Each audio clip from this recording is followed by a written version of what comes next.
Pozdrav svima! Dobrodošli u lekciju 6 engleskog jezika za početnike. Pa da počnemo. Look, there is a park. Pogledaj, eno ga park. Park znači park. Let us go into the park, reče gospođica Brown.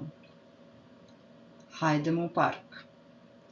Let samo za sebe znači pustiti, a us samo za sebe znači nas. Međutim, kada kažemo let us, to znači hajdemo. Na primjer, let us read, hajde da čitamo ili čitajmo. Let us speak, hajde da govorimo, odnosno govorimo. Let us write, hajde da pišemo, odnosno pišimo. To je u stvari zapovedni način u prvom licu množine.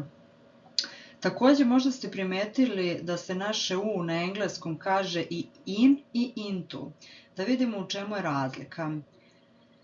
In nam se koristi kada smo u fazi mirovanja. Na primjer, vi ste in a house, znači vi ste u kući. Vi ste in a park, vi ste u parku.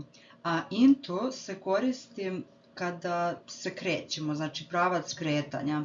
Na primjer, vi idete into a house, vi idete into a park.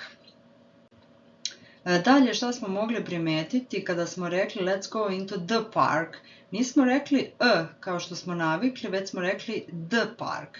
Odakle sada to the? Pa tu se radi o članovima. Postoje određeni i neodređeni članovi. Određen član je član the, a neodređen a ili n.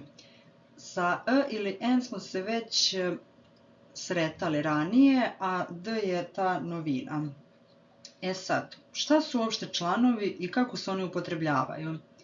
U engleskom imenice koje označavaju predmete nikad ne stoje same, već imaju član ispred.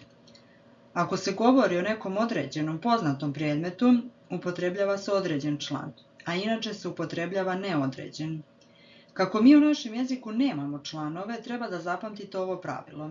Ako pred imenicu možete da stavite reč jedan, neki, ma koji, onda upotrebite član e, odnosno neodređen član. A ako ne možete, onda ćete upotrebiti određen član. Na primjer, I have a house. I see a book. Let us go into the park. Let us sit down, reče gospodin Miller. Hajde da sednemo. Yes, let us, potvrđuje gospođica Brown. I nastavlja. The park is beautiful. Park je lep. There is a seat in the park, reče gospodin Miller. Eno mesta u parku. Međutim, gospođica Brown ga ispravlja.